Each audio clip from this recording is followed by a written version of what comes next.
Ya, halo guys. Jadi di sini gue bakal nge-review satu buku yang menurut gue itu tertarik banget sih. Apalagi buat lo yang jurusannya arsitektur kayak gue, itu mending baca deh buku-buku tentang arsitektur kayak gini. Jadi gue tertarik banget sama arsitektur yang ada pengaruhnya itu sama nilai-nilai Islam. Nah, jadi di sini gue ngambil judul Arsitektur Islam, Pemikiran Diskusi dan Pencarian Bentuk. Ini karyanya Nangkula Utaberta. Ini gue dapetin di perpustakaan UII. Ya, jadi ya lo kalau mau minjem buku ini adalah di perpus UII, lengkap kok. Jadi buku ini diterbitin sama Nangkula Utaberta. Ya benar, Nangkula Utaberta tadi. Terus juga dirilis sama Gajah Mada, Universitas Gajah Mada. Nah, jadi pas kayak pertama kali gue baca judulnya nih, gue kira nih kayak buku ini tuh kayak bakal kayak ngebosenin banget lah, kayak apa sih, kayak arsitektur kok Islam gitu. Jadi kayak lah, gimana gitu ya.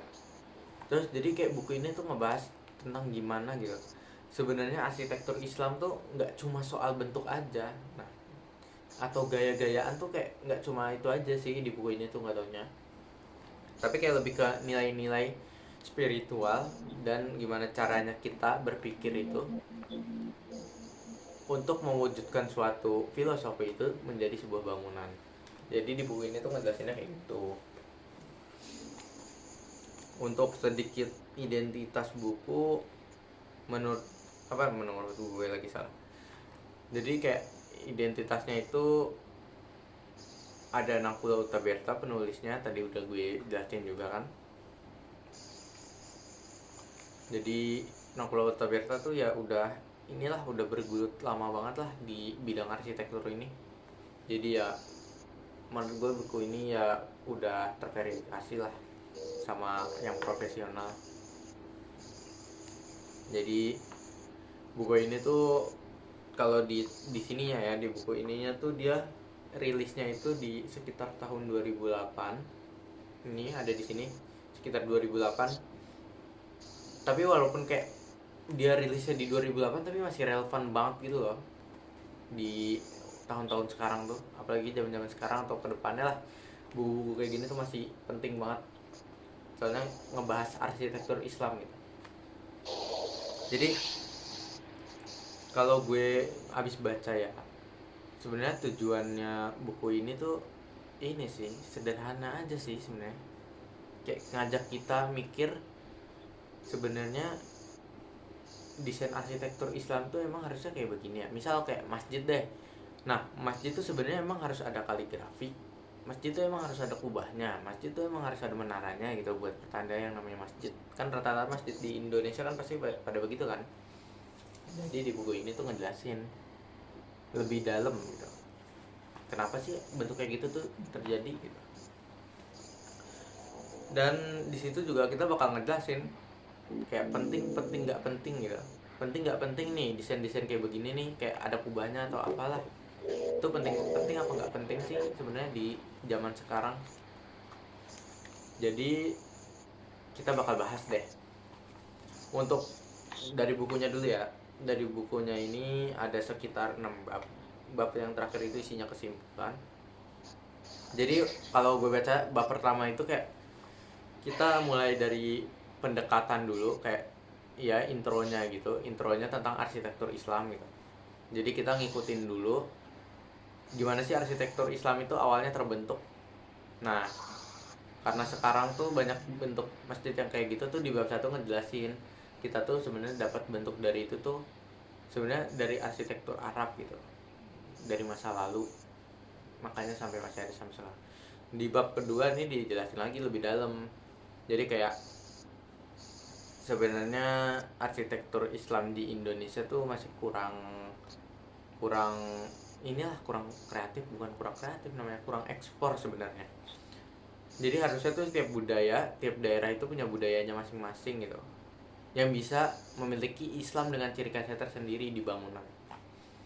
Kalau untuk di bab ketiga sih, di bab ketiga ini itu kayak mulai pendekatan gitu, memahami tentang arsitektur Islam.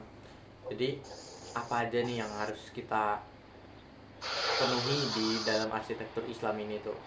Misal kayak ada historinya mungkin, atau praktis, atau filosofinya. Nah itu tuh hal-hal yang emang harusnya terpenuhi kalau kita mulai mendesain arsitektur Islam. Di bab keempat itu mulai membahas tentang krisis-krisis praktik arsitektur Islam. Mungkin kayak arsiteknya itu bingung gitu antara keinginan buat mewujudkan jadi Islamic look gitu, sama proyek di lapangannya tuh kayak gimana terjadinya gitu. Sama yang terakhir di bab 5 ini nggak kesimpulan ya, kayak bab terakhir isinya gitu. Di bab kelima itu kita mulai mencari bentuk-bentuk arsitektur Islam. Jadi banyaklah referensinya nih di sini nih, ada banyak, ada dikasih gambar-gambar kayak begini nih. Nah ini nih ya, kita jadi tahulah referensi yang emang seharusnya desain arsitektur Islam tuh harus kayak gimana gitu, bisa dijadikan pelajaran lah di sini. Nah, ini ada di sini di halaman 112. Ini ada lagi nih di belakang-belakangnya juga ada lagi. Jadi inti dari buku ini sebenarnya Islam arsitektur Islam itu nggak cuma soal bentuk doang, tapi juga dia tuh punya nilai dan prinsipnya sendiri. Maaf. Jadi konsep ini tuh kayak ditekankan dari banyak hal. Misal kalau dari Islam mungkin dari tauhid ya. Jadi kayak Islam tuh arsitek tuh berpikir gimana caranya desain bangunan tapi bisa mengarah pada keesaan Tuhan gitu. Jadi punya filosofi tentang keesaan Tuhan. Kemudian juga gimana arsitek itu ngebuat desain tapi dia harus menghindari dari pemborosan, karena sebenarnya di arsitek itu juga kita dilarang melakukan hal yang berbau-bau boros-boros itu. Bermegah-megahan tuh nggak perlu. Jadi kayak ya cocok lah arsitek tuh dikaitin sama Islam. Terus juga di arsitektur Islam itu kita diajarin gimana membagi ruang antara laki-laki perempuan gitu supaya tidak terjadi yang namanya mahram, karena bukan mahram kan. Nah terus juga kayak kita tuh di sini di buku ini tuh kayak diajarin gimana cara nyesuaiin desain dengan budaya-budaya lokal, tapi arsitektur Islamnya tuh tetap ada gitu. Jadi di sini kita diajarin hal-hal yang berbau-bau Islam, karena di arsitek itu emang yang poin-poin saya sebutkan tadi tuh emang sebenarnya harusnya ada sih. Bahkan di prodi saya juga diajarkannya seperti itu. Jadi ya cocok lah, emang relate banget lah ini buku. Kalau ngomongin soal kelebihan buku sih ya, menurut gue sih buku ini ngebuka perspektif gue banget sih. Jadi kayak ngebuka perspektif baru buat para pembacanya itu. Jadi kita tuh kayak diajarin mikir bareng gitu. Sebenarnya nggak taunya kayak begini, atau sebenarnya kayak begini ya. Apalagi kayak pendekatan filosofis gitu, spiritualnya tuh kayak jadi bikin gue tuh kayak desain tuh emang harus sebenarnya ada filosofi dan spiritualnya tuh kayak gini ya caranya gitu. Terutama untuk tempat-tempat ibadah kayak masjid. Untuk kekurangannya sih ya menurut gue mungkin bagi orang awam ini bahasanya terlalu berat mungkin ya. Bagi orang yang emang nggak ada sangkut pautnya sama arsitek mungkin emang rada berat. Cuma dikit lah, paling bingung-bingungnya di beberapa bagian, ada bagian-bagian yang emang menggunakan bahasa arsitek banget. Tapi kalau dibaca pelan-pelan bisa dimengerti kok, sambil dicatat lah kalau emang mau mempelajari banget tentang buku ini. Tapi kalian yang mahasiswa arsitek itu wajib banget baca ini ya. Ngerti lah kalau yang mahasiswa arsitek, tapi kalau yang enggak, itu menjadi salah satu kekurangan buku ini sih, emang rada berat aja mungkin. Kalau menurut gue pribadi sih, setelah gue baca semuanya ya, gue jelasin itu, buku ini sih emang ngebuka pandangan banget sih. Jadi kayak gue jadi lebih peka banget gitu sama apa yang gue pengen desain, yang pengen gue buat gitu. Jadi kayak gue lebih fokus tuh kayak nggak cuma ke estetika doang, tapi ke nilai dan filosofisnya itu ada. Tapi juga tetap membuat desain yang eye catching kayak gitu. Jadi gue juga jadi sadar nggak taunya arsitektur Islam tuh nggak cuma tentang Arab doang, nggak cuma tentang arsitek yang gayanya harus kayak Arab, itu nggak taunya.